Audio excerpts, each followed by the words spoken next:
पिछले भाग में आपने देखा था कि राजा और रूपा को मिलते हुए साहूकार का नौकर देख लेता है और जाकर साहूकार को जाकर बताने लगता है। अब आगे। बदतमीज, मैं तुम्हारे जुबान खींच लूंगा अगर एक और शब्द बोला तो। मालिक, आप चाहे मुझे जान से मार डालो, लेकिन मैंने अपनी आंखों से उन्हें देखा है। चलो, मैं आपको अभी दिखाता हूँ। अगर तेरी ये बात झूठ निकली तो तुझे पता है ना इसका अंजाम क्या होगा। मुझे मालूम है मालिक, मैंने आपका नमक खाया है और आपके साथ नमक हरामी नहीं कर सकता, तभी आपको बता रहा हूँ। साहूकार नौकरों और गांव वालों को इकट्ठा करके नदी किनारे उन लोगों के पास चल पड़ते हैं। रूपा दूर से गांव वालों और अपने पिताजी को आता देख राजा को बोलती है, राजा राजा राजा, जाओ यहाँ से। पिताजी लोग सब हमारी ओर ही आ रहे हैं। लगता है उनको हमारे बारे में पता चल गया है। तुम चले जाओ यहाँ से जल्दी, नहीं तो ये तुम्हें मार डालेंगे। मैं तुम्हें छोड़कर कहीं नहीं जाऊंगा। हम जिएंगे तो एक साथ और मरेंगे भी तो एक साथ। पागल मत बनो, चले जाओ यहाँ से। रूपा राजा को भगा ही रही होती है, तभी सभी लोग वहाँ पहुँच जाते हैं। साहूकार राजा को पकड़ने के लिए बोलता है, पकड़ लो इस बेशर्म को, इसका इश्क का भूत तो अभी उतारता हूँ। ले चलो इसको कुआं के पास। राजा को कुआं के पास लेकर जाते हैं तो साहूकार राजा को मारकर कुआं में फेंक देते हैं और रूपा बहुत ही रोने लगती है। राजा मर जाता है। तभी से राजा भूत बन जाता है और कुआं में उसकी आत्मा भटकने लगती है। राजा का भूत फिर अपनी मौत का बदला लेने के लिए गांव में जाता है। तभी उसे सेठ का नौकर दिखता है।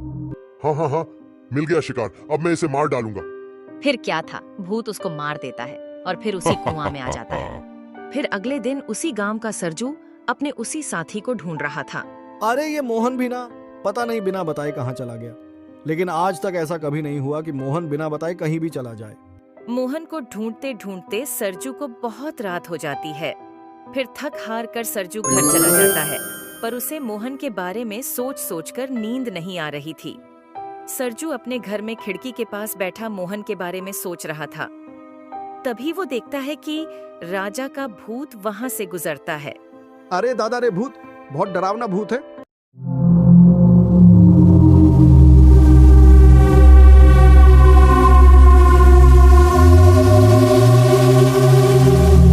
तभी उसने देखा कि साहूकार कहीं से आ रहा था।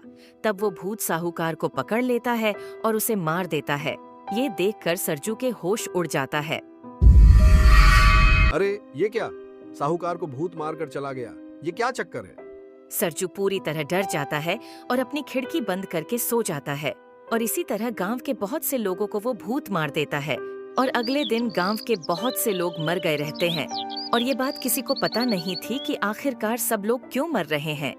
ये सब देखकर गांव के लोग आपस में तरह तरह के बातें करने लगते हैं।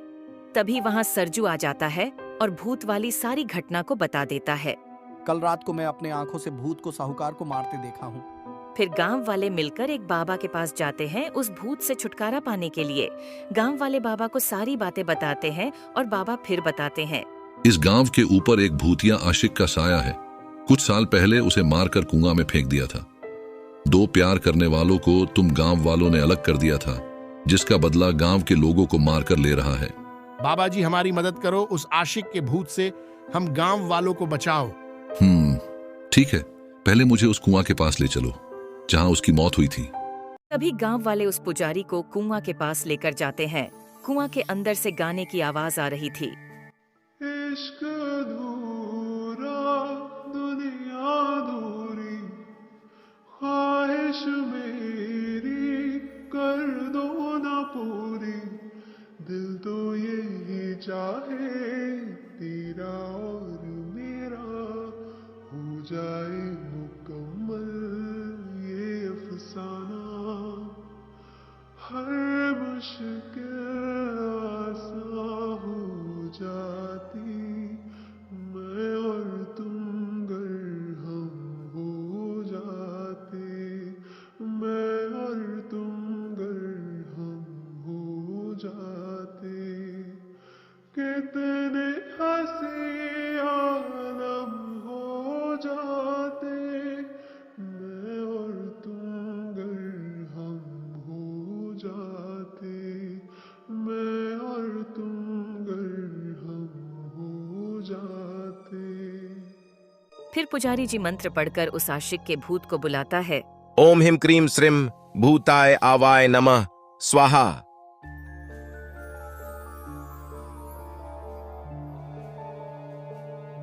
मुझे क्यों बुलाया? बेटा राजा, मैं तुझे मुक्ति दिलाने आया हूँ। ये गांव वालों ने तुम्हारे साथ बहुत ही गलत किया है। तुम ये रमतला के गांव वालों को परेशान मत करो बेटा राजा। ये सब तुम्हारे अपने गांव वाले हैं। इन सब से बहुत बड़ी गलती हो गई। ये लोग तुम्हारे आशिकी को नहीं समझ सके, तो इन सभी लोगों को माफ कर दो। नहीं, कभी नहीं। मैं तड़पता रहा, चिल्लाता रहा, चीखता रहा। मेरी प्रेमिका मेरे बिना मर गई ये गांव वालों की वजह से ही। इस गांव में कुछ न्याय नहीं है।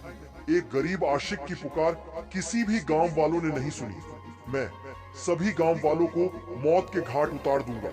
नहीं नहीं राजा बेटा, माफ कर दो इन लोगों को। फिर कभी ये लोग किसी के साथ ऐसा नहीं करेंगे। फिर सभी गांव वाले भूत से माफी मांगते हैं तो भूत उन सभी गांव वालों को माफ कर देता है।